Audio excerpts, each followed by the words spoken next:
Hello and welcome back to Burning Questions. My name is Mbali and I welcome you to another episode of Burning Questions. Today I have an amazing guest. His name is Russell Lamberti from Sakeliga. He's the chief economist at Sakeliga actually. And if you guys remember, I think 2 weeks back I had Peter Leroux also from Sakeliga. So I think we're fans of you guys. we're fans of you guys. Russell, can you maybe tell us more about what you do at Sakeliga and what Sakeliga basically is about? Hi, Mbali. It's great to be with you. Yeah, so Sakeliga is a business advocacy group. We are a non-profit organization. We have about 11 to 12,000 members, mostly small and medium businesses, but also some large business members. Our members fund us to do two main things. The first is to defend the commercial environment against bad state and government policy. That's through mainly through litigation and court cases, but also through advocacy work, sharing our opinions, changing the public narrative, very much like what you guys are doing at the Freedom Advocacy Network. And then the other side of what we do is we are looking to build alternative private institutions that allow our members, but the commercial environment generally and the business environment generally, to be protected from state policy and state failure. So we call it state proofing, proofing the business environment against really poor policy and also state failure, whether it be the lack of electricity, the lack of energy, municipal failure, the failure of the courts. So a very concrete example of this is just this week we've announced private mutual arbitration, an arbitration process that allows commercial disputes to be settled not in courts, but actually in a private arbitration process overseen by senior counsel advocates, because the courts at the moment are so clogged up and so inefficient that unfortunately commercial disputes can't be resolved. So that's just one example of the kind of proactive work we're doing as well. Yeah. All right. You guys are doing the Lord's work, if I must say. Definitely. All right. Let's get into today's question. And it's a two-part question. The first part of it is what is actually meant by reducing red tape in South Africa. So, you might hear analysts asking or politicians throwing around the word red tape. And what does it actually mean? Let's start there. One word, bureaucracy. So red tape is bureaucracy. And bureaucracy is unnecessary interventions in process that you simply do not need. I mean, I suppose at some level there's necessary bureaucracy, but we have an over proliferation of bureaucracy in our government departments. And red tape is really all the unnecessary, inefficient, wasteful bureaucracy that exists, whether it be in a licensing process. Sometimes we should get rid of the licensing requirement for a particular area altogether, because that in itself is just a state-granted privilege in a kind of socialist system. But if there is legitimate licensing processes, they should be highly efficient. Most of them should be done online nowadays. Yes. And core to red tape, Mbali, is the existence of a bureaucracy for its own sake. To give people bureaucratic jobs, to spread money around from the taxpayer. And so what you end up doing is what the government does is it loads up these departments with completely unnecessary jobs. It delays automation so that it can hire people, and it doesn't invest in great technology to allow the administrative process to be done efficiently and at low cost. So I think when we're looking at the problem of red tape, I mean, at one level it's a technical problem, but at a deeper level it's a political problem. You've got politicians hiring people, and you've got these bureaucracies existing for their own sake as employment programs, essentially. Whereas what should be happening is these bureaucracies should be run at the minimum possible cost at the highest possible efficiency, because Definitely. they actually make the processes possible to start businesses, to invest, to run the legal system, to run home affairs, to run all the systems that we need in place to actually get the economy moving in the right direction and creating Yeah. business opportunities. And that's where the jobs will come from. We've unfortunately front loaded it into the bureaucracies, Yeah. and that's what red tape is. So solving the problem is much more than a technical issue, and it's much more than just a politician coming in and saying, I'm going to cut red tape. Yeah. Because what he or she has to do is really change a bureaucratic and political culture at quite a deep level. And of Yeah. course, this is not just a South African problem. We have out of control bureaucracies just about everywhere in the world. So it's a Definitely. Yeah. bureaucratic political culture that's unfortunately very, very pervasive. So Yeah. it's a deep issue that we have to solve, but really important that we are able to figure out ways to bypass sclerotic and choking bureaucracy. It really is a way for stagnation and for growth to kind of die. Yeah, definitely, definitely. Quite a sad one there. It's just that there's a lot of work to be done. Let's move on to Yeah. the second part of the question, which is what are the actual laws and policies that need to change in South Africa? Yeah, well, this is probably a 2-hour podcast, Mbali, but to keep it brief, Yeah. I think the first part of the answer, it's a similar structure to the answer I've just given you, in the sense that there's a technical sort of intellectual aspect to which policies should or shouldn't change, and then there's kind of a political reality Yeah. as to whether they will or how they would do that.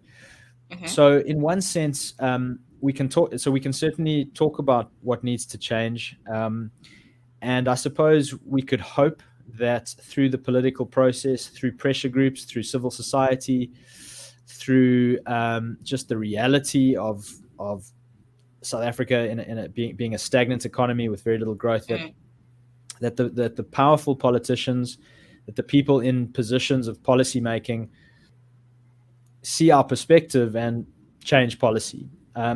Failing that, we kind of are left on our own a little bit to do what I suggested Sakeliga is doing, which is to kind of start creating an institutional framework and environment where we can be as much insulated from bad state policy as possible, within reason. So that's kind of the big picture answer. At a lower level, at a sort of theoretical level, I think that what we would want to see from the state is a radical decentralization of political authority and political decision making. It's not that I think there should be one particular type of economic policy or type of social policy for the whole of South Africa. I think really healthy political systems have the ability to differentiate across regions, across provinces, across municipalities. We see this in a system like the United States. Switzerland has a system similar to this.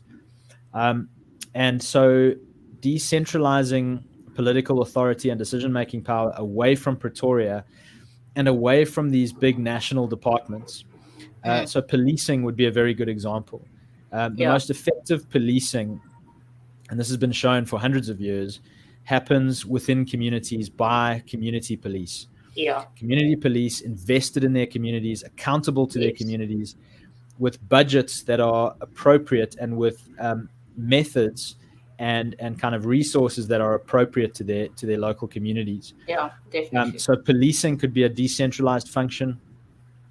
Certainly energy provision should be radically decentralized. We've centralized energy provision in Eskom, and that disallows the economy from growing. Even if we got investment from overseas, we couldn't build enough factories because we couldn't cope with the factories we built because they would draw too much energy and the economy would fall over. So we need to decentralize energy provision to the provincial level, to the municipal level. We need to privatize the energy market. So safety and security needs to be radically decentralized, and energy provision needs to be centralized and privatized. Now, look, there's many other things we can talk about. There's so many policies in South Africa and Mbali. that are poor. I think BEE has caused a lot of misallocation of capital. I think it's caused a lot Mm-hmm. of wealth to flow into areas where it shouldn't be. I think it's caused Mm-hmm. tremendous inefficiencies in the economy. It's very unhelpful that we have the government Yeah. talking about expropriation of land and property. That's deterring investment in and of itself. Yeah. So, of course, we could talk about that as well. But just to keep it kind of at a high level, I think that we've got to get South Africa safe again, Yeah. and Yeah. we've got to keep the lights on and keep Keep the keep the lights on. energy system going. Yeah. Without Definitely. that, we simply don't have a viable society, to be Mm. blunt. And so I think that's absolutely critical that civil society puts enormous pressure on the government to relinquish its control of energy Mm. and to relinquish its control of policing, which, as we saw in KwaZulu Natal in July, Mm-hmm. is basically a broken government function. The, the, Yeah. the state police provided virtually no protection to communities in those riots, At all. and Mm. so we have a basically illegitimate uh, and ill-capacitated police Yeah. service that Yeah. needs to That is change true. radically. So those are the sorts of Definitely. things I would focus on if we're Mm. talking big policy change. Definitely. Let's go into the quote of the day, which is very, very interesting because it ties in very well with what we're talking about. We'll share it just now. So the quote of today reads, this is from Chris Harting, and it's the truth is that in countries where people are freer, they tend to do better, and their families and communities benefit from the innovation and wealth creation that accompany more economic freedom. Russell, I think it ties in very well with what we were saying that, you know what, some of these policies need to be scrapped and give the individual the power to, to have a choice, give communities the power to, um, to fend for themselves, stop having these policies that do not Yeah. allow them. Yeah. So, what do you think of this quote?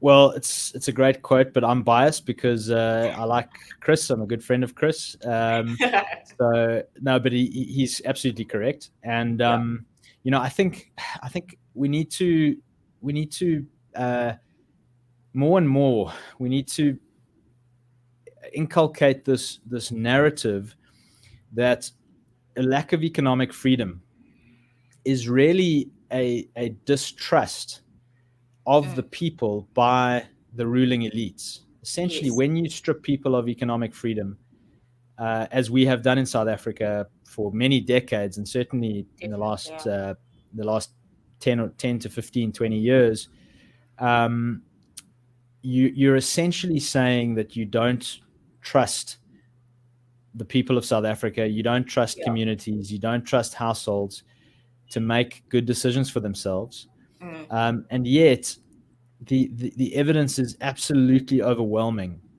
Yeah. that when you have um, a moral government who administers just laws efficiently, that doesn't become overly bureaucratic, and just allows a good structure for society to be free and to flourish and to produce goods and services and to allow for that innovation, Mm. and that wealth creation that Chris talks about in that quote. The results are absolutely tremendous. Yeah. South Africa is made up of many different communities, many different cultures and languages. That creates it makes us a complex society, but what it also Yeah. does is create very many opportunities for innovation, for value creation, for Mm. different methods of doing things. Yeah. Different communities have various different skills to offer into the That economy, is true. and Yeah. really, if we allowed a considerable amount of free trade, we would get, I think, tremendous innovation. We would get tremendous upskilling of previously disadvantaged communities and undereducated communities as well. Mm. That upskilling doesn't have to take place in schools and universities. It can take place on the job. It can take place in Yeah. companies. It can take place Yes. through those kinds of mechanisms. So really, yeah, we would obviously love to see it, tremendous amount more economic freedom. Again, the fact that we don't is a real a problem of political culture, a problem of the kinds of ruling elites and the kind of ideology that governs South Africa. And we've got to hopefully be able to push back against that in numerous ways. And one of the ways is advocacy and trying to change Yes. people's minds and trying to change people's thinking on Mm-hmm. what's in their best interests. And we've got to try and convince people through good arguments, not through Yeah. force, that what's in their best interests is to have a free system Yeah. where value can be created and where people can find their niche, the thing that they do best, and then offer Mm-hmm. that to society on the Yeah. marketplace, whether it's an entrepreneur or in a job that people can get, allow investments to take place and allow that kind of job creation. And yes, if we could get back to a system like that, Mm-hmm. it would be tremendously beneficial for South Africa. Yeah, definitely. And I think with the work that Sakeliga is doing, we might get there. We very so might Look, get it's up to us, it's up to you guys, it's up to all the there. other civil society groups, and we've just got to keep doing our best to change people's minds, Yeah. and to build resilient communities that can start taking responsibility for themselves and really start stepping into the gaps that the government is leaving, because the Mm-hmm. government is really just failing in so many ways. Yeah. That's bad news, but it's good news for those who can step into those gaps of governance and Mm-hmm. provide another form of governance Yeah. and provide order in the commercial structure and in the commercial space, not just commerce, but also societies, communities, schooling, all these kinds of things. Mm. The more that people can step up and step into those vacated realms that government has just Yeah. left us with, Yeah. the more we can kind of claim back ownership for our communities and for our economy. And I Yeah. suppose in the long run, that's kind of how we're going to get this back from a failing government, Definitely. potentially. But it's also important that people's minds are changed, and so that we're able to put popular pressure on the government to change as well. Mm. That's another avenue of change. So we've got to try all the avenues of change that we can, so that we can produce flourishing communities and a flourishing commercial order. Yeah, definitely. And while we're still on that, where can people find your work? If people want to read up more on what you guys do, where can they do that? So they can go to our website, which is sakeliga.co.za, Mm-hmm. and they can look at the kind of work we're engaged in. They can look at the campaigns we're engaged in. We're in the process of a website revamp, so that'll be ready early next year. But it's still a perfectly good website for them to go and look at now. They can look at membership options if they want to support our work. Mm-hmm. That would be great. And so sakeliga.co.za. And it's an Afrikaans website is the homepage, but there's an English version of the website which they'll easily Yes. find there at the homepage, and so for English speakers, they can navigate the website there and see what Mm-hmm. we're up to. So that's how people can find us. Cool. All right. Russell, thank you so much. This was a great show. Really enjoyed it. And for you at home, I hope your question was answered. And remember to catch us every Wednesday at 6 p.m. rather, on YouTube, Facebook, and Instagram. Remember, your freedom is worth fighting for.